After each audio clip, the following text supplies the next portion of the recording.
We're making everything bagel seed crackers for the perfect crispy and savory snack. We're combining oat flour, pumpkin, sesame, chia, and sunflower seeds without the need for any oil. Hello, my name is Nicole Bonilla, and if you love healthier recipes to our favorite foods, then you are in the right place. Now, to make these really easy crackers, all you need is a mixing bowl and a spatula. And then you're welcome to jot down the ingredients as we go along, or you can click on the link that's in the video description below. And that will take you to the full recipe with all the details, including nutrition facts, ingredients and substitutions, and frequently asked questions.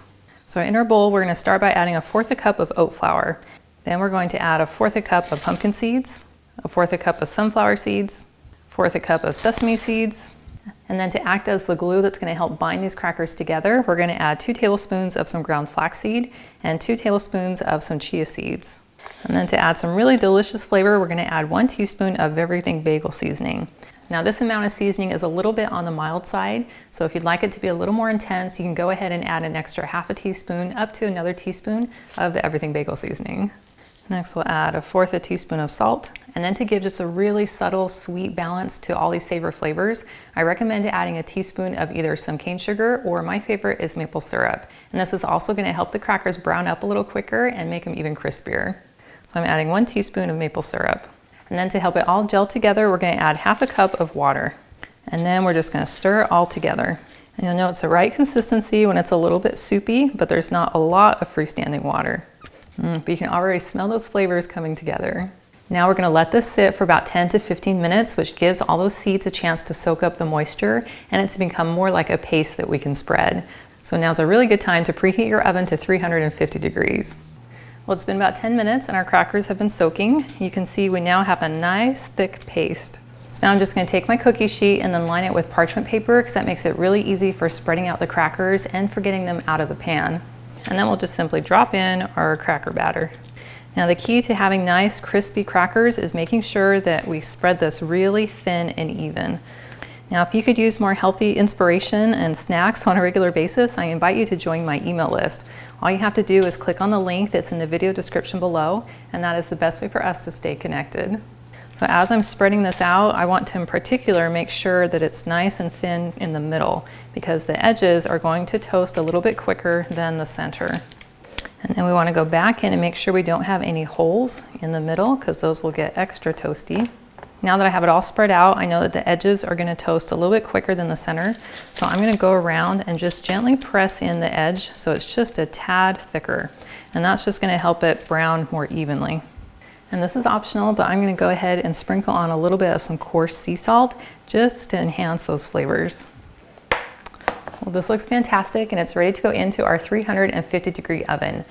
Now you have the option of just baking it all as one big piece and then breaking it up afterwards, or if you want to get some nice clean score lines, we're going to bake this for 15 minutes, take it out, cut in our lines, and then put it back into the oven for about another 15 minutes. So I'm going to put this in for our first round of 15 minutes.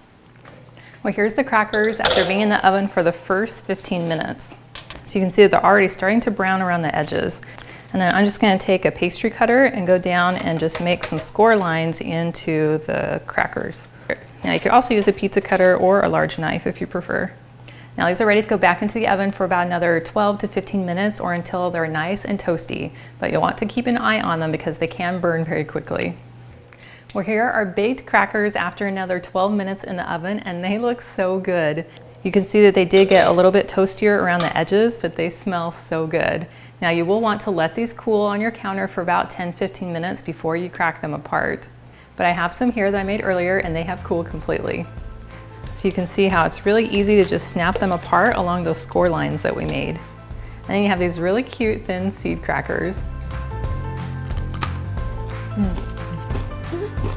Crunchy.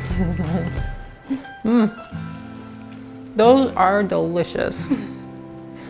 As you can hear, they have the perfect crunchy texture and the flavor is so good. You get all the earthiness coming in from the blend of seeds, and then you get a little bit coming in from that onion and garlic that's in the everything bagel seasoning. And I love just the hint of maple syrup that's in there, and then it has the perfect amount of salt. And I love that it's a savory snack made with clean ingredients. And I also want to thank you for joining me today in my kitchen. I've included a link to this full recipe and it's in the video description below, and that will take you to my website, gentletomy.com. And I also invite you to like and subscribe to my channel if you haven't already. And I cannot wait to have you hang out with me again in my kitchen.